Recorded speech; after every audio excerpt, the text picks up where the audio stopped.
Dienas jaukākā rubrika – Food Vlogs. Un tā, esmu viršos, gāju garām saldējumu leduskapim un saplēs jaku. Viņam tur tāds baigi asais stūrs ir, tagad saplēs jaku, baigi žēl. Nu labi. Vienmēr sakot, paņēmu pusdienās sev ribiņu komplektu. Nekad no viņiem neesmu ņēmis ribiņas. Visu laiku uz viņiem skatījos, bet visu laiku viņas bija izpirktas.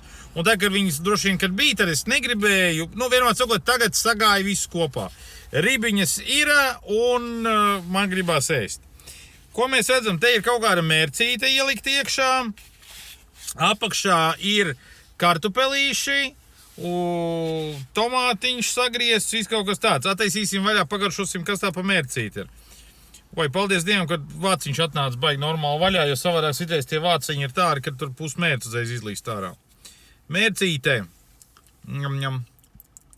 Barbekju mērci. Parasta garšīga barbekju mērce. Kartupeļi. Kartupeļi it kā free, bet viņi jau ir mīksti. Nu, tas nav nekas labi, bez mērces pagaršosim. Nav karsti ideāli. Uzreiz ko ēst. Kolosāli. Viņam vēl tur virsū kaut kā tā kartupeļi tā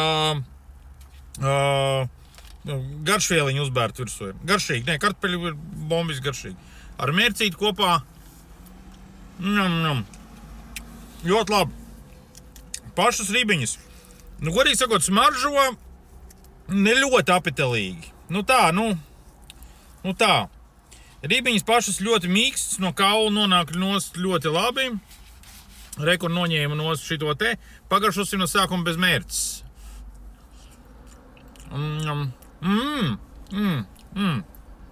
Ļoti garšīgi.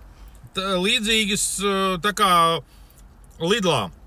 Bet pat guļs vēl bišķiņ garšīgāks. Smarža gan guļs sakot ne ļoti. Nezinu, kāpēc. Bet pēc garšas baigi labā. Ar mērcīti kopā. Ļoti garšīgi. Tomātiņi mīksti. Redziet. Gurķīši. Ļoti labi. Nav tie, kas ir ar to medu, tie saldanie.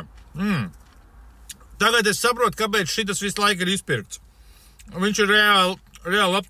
Daudz garšīgāks nekā tas kebabs, kurš ir kopā ar kartupeļiem. Ribiņas labas, garšīgas.